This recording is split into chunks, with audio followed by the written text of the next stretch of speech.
Hey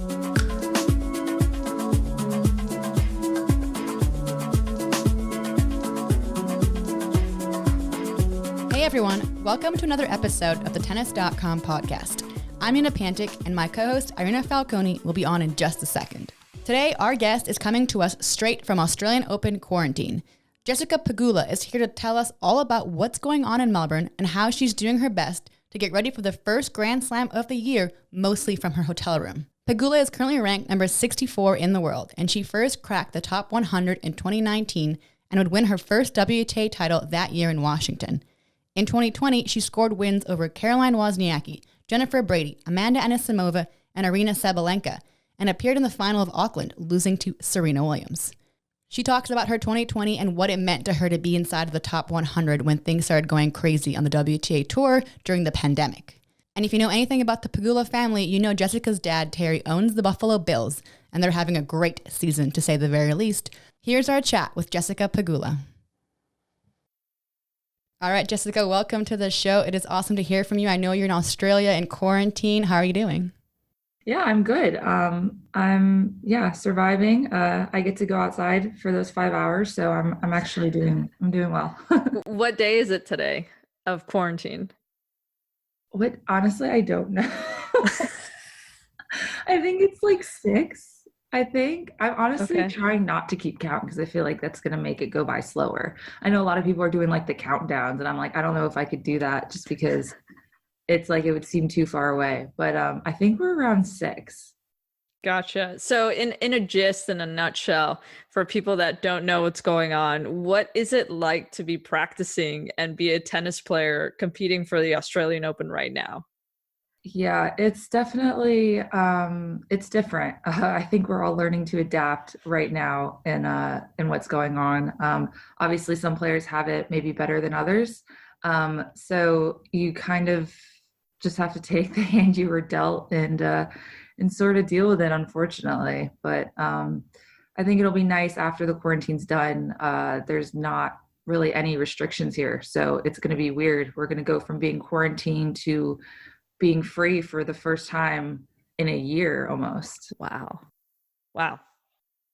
It's going to be a massive change. I'm excited about that for you. But I want to ask you as well how your experience has been traveling to Australia. You came from Abu Dhabi, right? What were the first couple of days like waiting for test results and hearing about all the other positive tests on all these different flights, including, I think, one from the Middle East? Yeah, there was multiple flights from Dubai, I think, and Abu Dhabi. So I came from Abu Dhabi.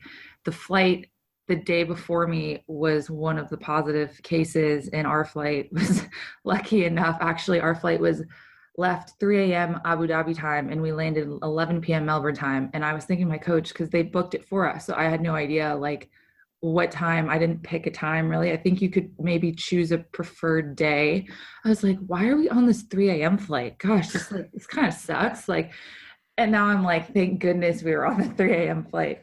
But yeah, it was actually a pretty smooth process for me. It was a private charter. We still went through the airport, but they knew who we were. They knew we were coming, and they made it pretty easy. And even when we landed, we had to go through, the government and the health department testing us and all this stuff. But honestly, it was a smooth transition. I think they were a little behind on testing for the first few days, so it just took a while to get our tests back. And then, you're hearing about these other flights where there's positive cases. And so you're literally just sitting in your room, like kind of panicking, like, oh my God, like hoping to, like, I'm like refreshing my email, like, please don't give me an email that says like your flight needs to be quarantined. So the anxiety has got to just be at an all-time high. I think everyone's anxiety was just like so bad. And then, lock everyone in your room, and it just makes it even worse. So it was stressful. So are you just there with your coach, or do you also have your fiance over there? So my fiance only came to Abu Dhabi just because it was going to be a long time for him to come to quarantine here. And I got here and I was like, good thing you didn't, because it would have been tough because my coach is here, David Witt. So he is here and you can only bring one person to the court. So I'm like, you would have been stuck in your room for 2 weeks because you can only, as of right now, bring one person from your team. So That's also, cause, some more stress on players and stuff. But that we knew ahead of time. So we always kind of knew that. So I was like, I don't know if you really want to go and sit in your room for 2 weeks, but I think the way it worked out, it was probably better. Did you know ahead of time that if one person tested positive, that everyone would have to quarantine? Because I know one of them was a flight attendant. So in that case, he would have gone down all the aisles. But I heard that only the person in your row or your little section of the plane would have to quarantine. Yeah, that's where things got really iffy because I don't know. Honestly, I wasn't on every call. So apparently they did say that on one call. He obviously did say, it is up to the health department and the government. And I think, when we're signing all these quarantine arrival forms and all these declaration forms, you're it's like one of those things you press agree and like submit. And I think it's one of those things where obviously they're saying, listen, if something does happen, like we are in control. So I think it's one of those things that maybe wasn't said enough. Because I think it would have probably scared a lot of people into not coming. But at the same time, I think when you look at it, you got to kind of know that that's a possibility. So it's just one of those things, though, that I think is just frustrating for players because some players are out, some players are in Adelaide. Then you got 3 flights that can't leave their room. So it's one of those things that was a little wishy-washy, I would say. But some players seem to know, some didn't. So it's like one of those things where I think everyone, the people that are stuck are just very frustrated. And I don't know. You're a tennis player. You just adjust, right? Adjust with adversity. And honestly, I think most players know that they're going to have to adjust. I think some, you want to complain because you're frustrated and you're stuck in your room and you're sitting there going, I have to play the Australian Open and we were invited to come here. And now it's going to be really hard for me to like perform at a high level, which is what our job is to do. So, but I think honestly, for the most part, everyone's been fine. I mean, there's a few people that have gone and complained, but at the same time, I mean, they still have to quarantine. They still have to do it. It's not like anyone can get out of it. So again, I think it was hard the first few days because no one had any idea what was going on, but now it's calmed down a lot and people are like, you know what, we got to deal with it. So yeah, I think it'll be fine once we get over this crazy 2-week hump. And who's your practice partner? My practice partner is Rebecca Peterson from Sweden. Nice. Yeah. Nice. So you guys get 5 hours of non-hotel quarantine. So does that include like the cool down and the stretching and the physio and all that? Or what exactly does that entail? What's that 5 hours entail? Yeah. So we get like literally like we get like a pickup time. So they come and they knock on your door. And so you get your schedule and they'll say like, my pickup time's at 4 p.m. today. So they give you like 15 minutes to get down, go to the courts, which are really close. And they take you straight to the court. They're like, you're on court 7 and you go to court 7, you have the court for 2 hours. And then after that, someone comes, gets you and takes you to like a little fitness area and you get 90 minutes there. Then they come get you, take you to go sit and eat, and you get like an hour to eat. And then you get, then they take you again back to the car and you have like your little time slot to get to your hotel. So it's a rigid schedule. I think actually today they just started putting the gym first because some of the players were saying, we really don't get time to like warm up or do anything. Do you think we could just switch it around? So they're going to actually switch it around starting today. See, we get the gym first and then court time. So, I mean, it's basically like you're on a strict schedule, but I was actually telling my coach, it's actually a good amount of time because you probably wouldn't do any more than that anyways. So it's actually a good amount of time. By the time you get back, you're tired, you shower, you relax, you order something to eat, depending on what time you hit. But I think the time amount is actually pretty good. So I'm curious if you see anyone when you're like walking past or going to the court next to each other, can you wave and say hi? You definitely can't go and like see each other like up close, right? Do you have to like stand 6 feet apart? Yeah, because you walk like, through the courts and they have like these walking areas set up and you're always like, hey, like over there. And you like try to talk and walk and then people are like, okay, come on, let's go. And you're like, okay, yeah. So like, this is crazy, right? Like, and then you try to start talking about something. So, I mean, they do let you do that. Obviously everyone has their mask on anyways. So that we can do, but yeah, we can't really go up to anyone or stop. And plus, I think they're on such a strict time schedule with keeping everyone in their time slots, which is the big thing, so they can keep everything on time. Because at first they were having some delays, just with knowing what to do, transporting people, and like the whole process. So yeah, we say hi from a distance. So every it's gonna time be wild when you're all free. Yeah. So every time I go to Australia, any slam, there's a sense of, you're so focused, but you also want to go out and about and do some things. If you're in Paris, you want to go see the Eiffel Tower and the Louvre and all that stuff. Do you feel that this is the most focused you've been at a slam? Not really, just because we're still like 2 weeks away. So it's a little weird because you're still like, I mean, not even really playing that many practice sets yet, or not, it's like, and you don't see the people in the atmosphere, and we're not really in the facility either. So, I mean, we're in the facility, but we're all outside on the courts. Like, we don't go in anywhere, any buildings. You don't really see any Tennis Australia staff or people. So to be honest, for me, not really. I think you just feel kind of weird. I'm like, I just told my coach, I'm like, I don't really know where are we, what we're like. It's like a weird feeling. Like you get transported to these courts and they're like, all right, you get 5 hours, and then they just take you back to your room. And it's like, you don't really feel like you're at a slam. So, but I mean, it'll be interesting because that's kind of been how a lot of tournaments have been this year a little bit. So it'll be interesting when we're done to having having fans there will be the first time really we're having like a decent amount of fans. French, they had a little bit on some of the courts, but here I think they're doing like 50%. So I think once that happens and we're there practicing and there's, people and stuff walking around, I think it'll feel more official. Gotcha. So before you went over to Abu Dhabi and we're getting ready for Australian Open, what was your off season like? Where did you do it? Were you with your coach the whole time? Yeah, so I was in Boca Raton, Florida. We were all kind of sitting around waiting for kind of the schedule for the year, because we were supposed to be here in like early December. So things kind of got switched around, and so everyone's preseason was kind of like, no one really knew when the time was, to kind of finish preseason and get ready to play.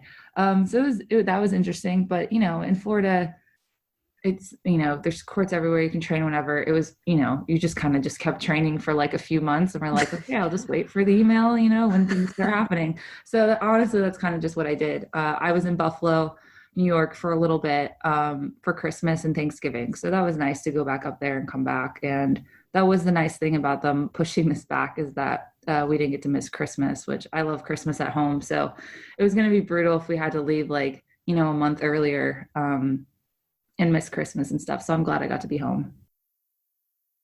It was nice seeing all the players posting about Christmas at home, because like you said, it's pretty rare. Usually you guys are already traveling or literally on a plane on Christmas Eve or day. So that was nice to see.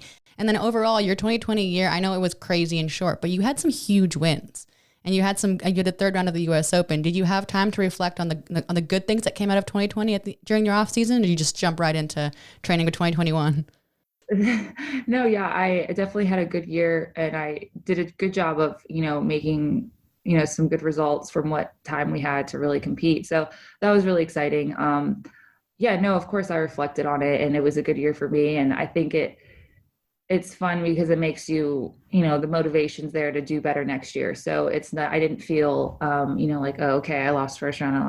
Like, I'm going to play a tournament in like 4 months from now, like, you get kind of down on yourself. But I didn't really have that at all. I felt good, and I was, felt good about training and keeping in shape. And honestly too, like, I don't really do anything else. So I'm like, what am I going to do? Skip practice today? Like, it's like one of those things where I don't know, I've been very motivated this past year and felt good about, working out, keeping in shape, practicing. So, that was easy for me. And, it was, fun to see that I still had good results considering the crazy year that we had. I mean, you do have something. You're not married yet? You're not married yet, right? No, I'm not. No. Okay. So you were probably planning a little bit of a wedding. Yeah, but so we were supposed to get married in October last year. So like the thing was already planned. So I literally have not had to do one thing for it. I mean, obviously this year we postponed it a year. So I'm getting married this October now. And so I'm, in a few months, obviously I need to start like making sure things are in check. But like, I honestly haven't had to do anything for my wedding in a while. It's like my mom and I kind of knocked it out really quick. And then we were like, just postponing things. And then now we postponed it a year. And now I'm just kind of like, you're chilling now. Really, yeah, just chilling. Nice. So that works. That's not bad at all. Yeah, that's not bad at all. It sounds like in a way, like, yeah. No, yeah. I mean, it's fine. It worked out, but yeah. Did you get married yet, Irina? No, I am still engaged. So I feel your pain of just everything with COVID and everything. It's just kind of postponed everything. So yeah. Yeah, it is. I mean, I didn't find it that stressful to postpone, but like, obviously though, like you pay money to book your venue and like, I don't know if you had a big venue or small venue, whatever, but like that part's a little stressful because everyone's in tough times and, they're really like, oh, you can postpone it, but you can't, like, we're not going to give you a deposit back. And you're like, okay. Like, so, like that was with me. So I'm like, okay, I hope everything's good enough to go this year, or else like, then you start having to deal with like issues of, all right, are you just going to change it and do something small at home? Are you going to do this? And are you going to get your money back? Are you going to have to, you already paid for all these things. And then that's kind of like the only stressful part I would say about mine. But so far it was easy to postpone everything. So I didn't find it too stressful, but people still managed. I guess I've seen a lot of weddings in quarantine this year. Hey everyone, you're listening to a special episode of the Tennis.com podcast with Jessica Pegula. She's giving us insight into what it's like to prepare for a Grand Slam while in quarantine. Keep listening for more. All right, so I wanted to ask you some more tennis questions as much as I love you guys are engaged, but like what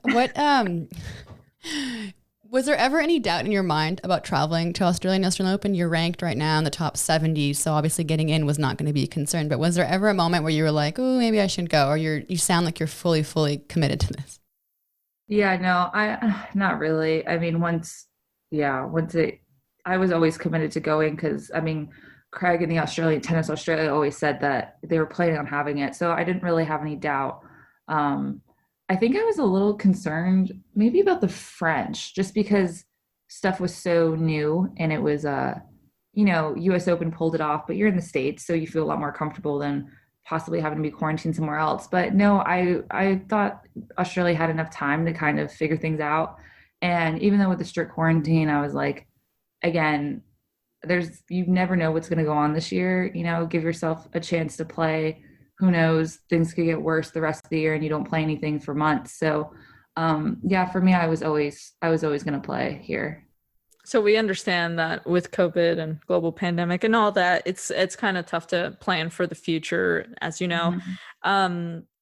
The WTA calendar is not exactly filled yet, but mm-hmm. what would your schedule look like right now?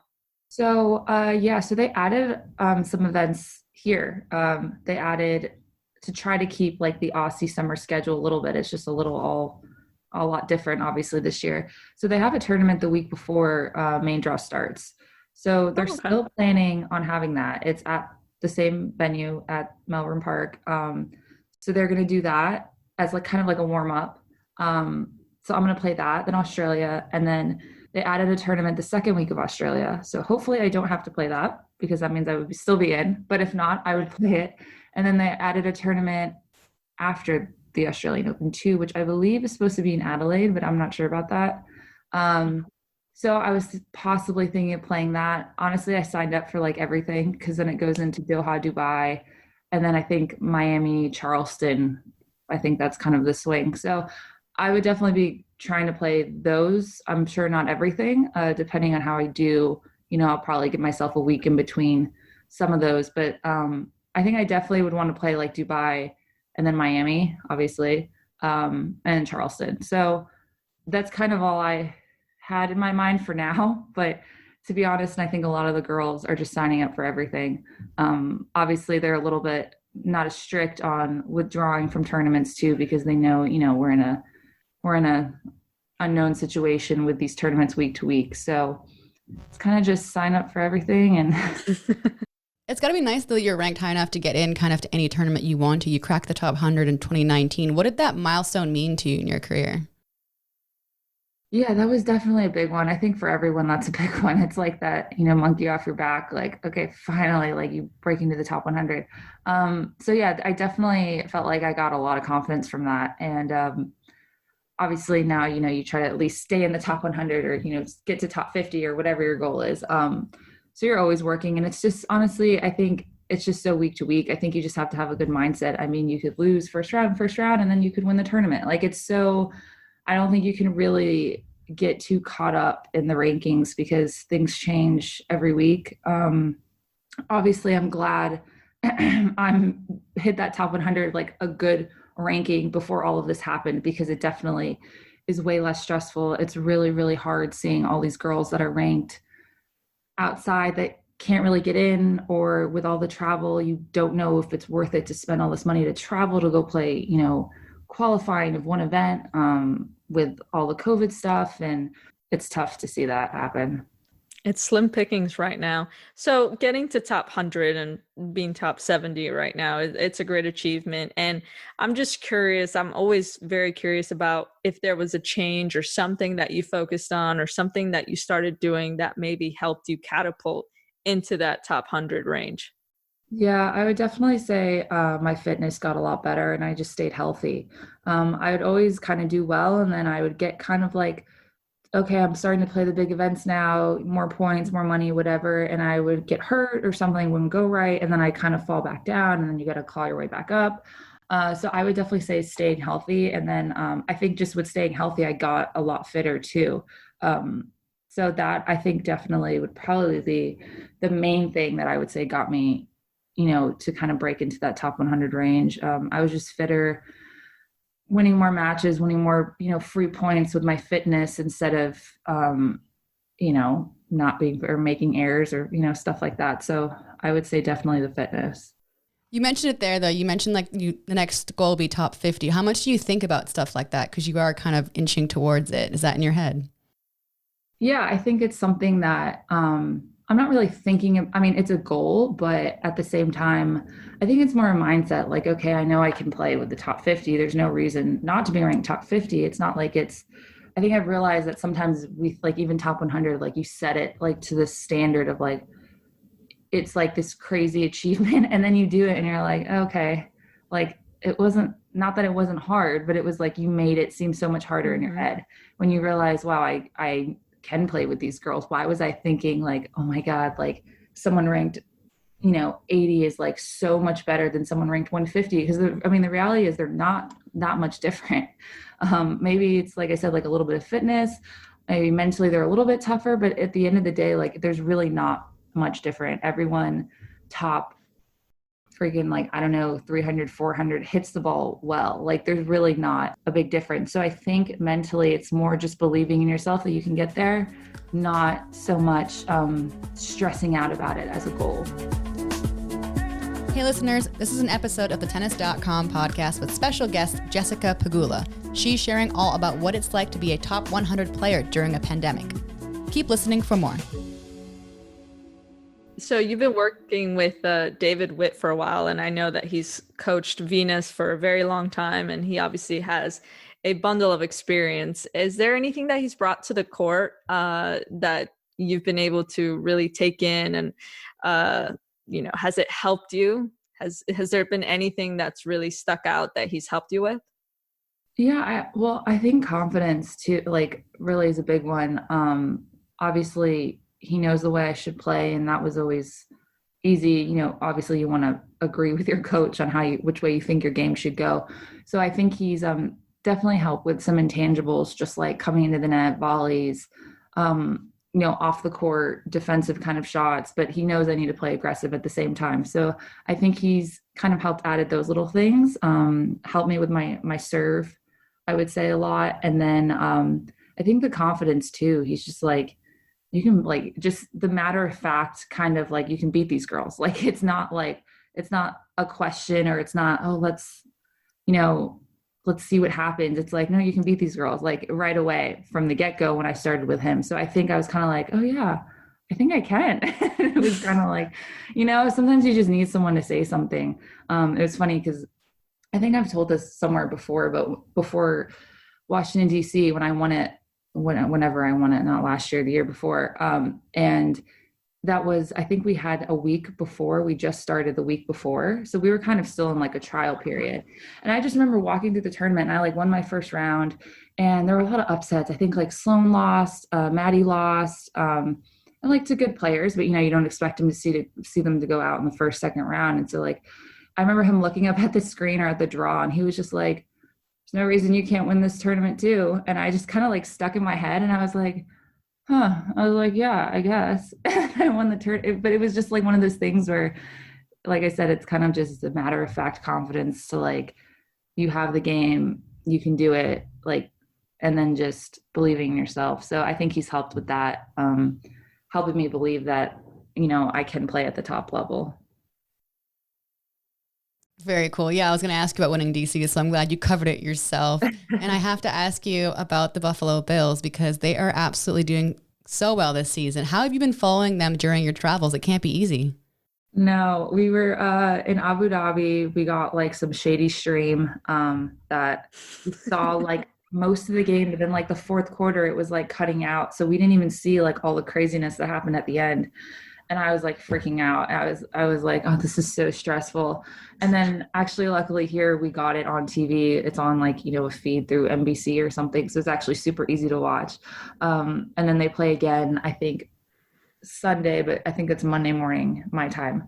So I made sure to take my day off on that day. I told Rebecca, we were like talking about days off and I was like, okay, well, I'm going to take it off when the Bills play so I can watch them play in the morning.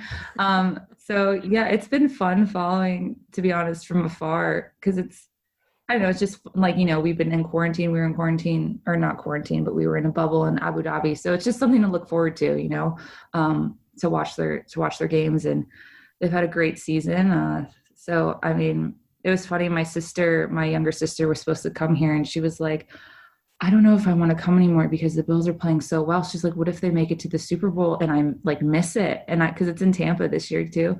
And not that we're there yet, but she's like, I don't want to miss like being home and watching it. So that's actually kind of why she bailed. But I was like, I guess it's a good reason. So better than being stuck in the room here. So yeah, it's been super fun following them. Well, speaking of like things to look forward to, obviously you have hopefully a wedding and, the rest of your season. Is there anything else that you're looking forward to for 2021 for you? I don't know. I think just trying to play this season and kind of just learning to adapt as we go.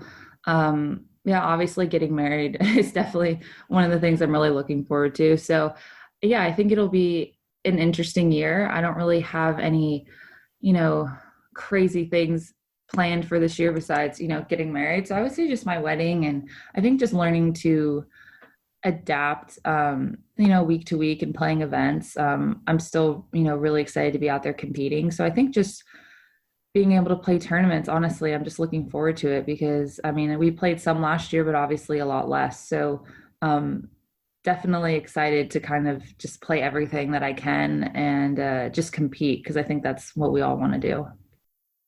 That's awesome. Well, we look forward to seeing you compete in the Australian Open, and we look forward to seeing you play hopefully as much as you possibly can. And it's so nice of you to, go Bills.